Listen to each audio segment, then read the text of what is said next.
आप आए दिन ऐसी खबरें अखबारों और न्यूज चैनल्स में सुनते रहते होंगे जिनमें बताया जाता है कि एनआरआई लड़के से शादी करके विदेश गई लड़की को धोखा मिला। लड़का पहले से शादीशुदा निकला। यह लड़के ने लड़की को विदेश में ले जाकर नौकरानी बना दिया क्योंकि उसे एक नौकरानी की जरूरत थी, या उसने लड़की को मारा पीटा। ऐसे मामलों में ज्यादातर गलती लड़की वालों की ही होती है क्योंकि वो एनआरआई लड़के के चक्कर में बिना जांच पड़ताल किए अपनी बेटी की शादी करा देते हैं। ये गलती आम लोगों से तो होती है, लेकिन कोई पढ़ी लिखी एक्ट्रेस ऐसा करे और वो भी तब जब उसने पूरी दुनिया घूमी हो और वो सारे नियम कायदे जानती हो।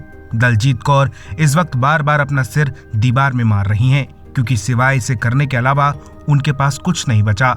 दलजीत को उनके एनआरआई पति निखिल पटेल ने धोखा दिया।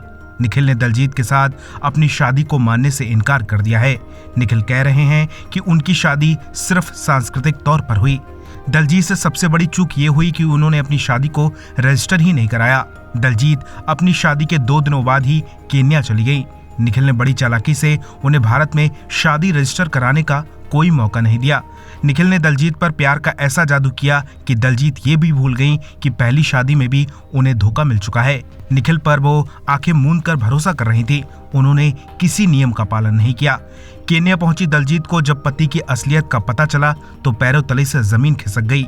मीडिया रिपोर्ट्स के मुताबिक निखिल उनसे ओपन मैरिज चाहते थे, जिसमें वो जब चाहें जिसके साथ चाहें सो सकते हैं, जिसे चाहें गर्लफ्रेंड बना सकते हैं।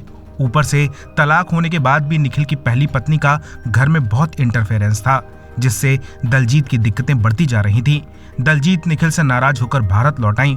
उन्हें लगा कि निखिल उन्हें जरूर मनाएंगे, लेकिन ऐसा नहीं हुआ। उल्टा निखिल ने कह दिया कि तुम्हारा सामान रखा है, यहाँ से ले जाओ। दलजीत ने अगर अपनी शादी रजिस्टर कराई होती तो भारत सरकार भी उनकी कुछ मदद करती, लेकिन अब इस मामले में कोई कुछ नहीं कर सकता। केन्या में तो ये शादी वैलिड ही नहीं है। अब दलजीत बार बार शादी को याद कर रही हैं। कभी वो मांग में सिंदूर भर रही हैं, कभी मंगलसूत्र दिखा रही हैं, तो कभी अपनी शादी की वीडियो शेयर कर रही हैं। वो सोच रही हैं कि इसे देखकर शायद निखिल का दिल पिघल जाएगा, लेकिन लगता है कि निखिल तमाम आरोप लगने के बाद दलजीत को छोड़ने का पूरा मन बना चुके हैं। ब्यूरो रिपोर्ट, बॉलीवुड पे चर्चा।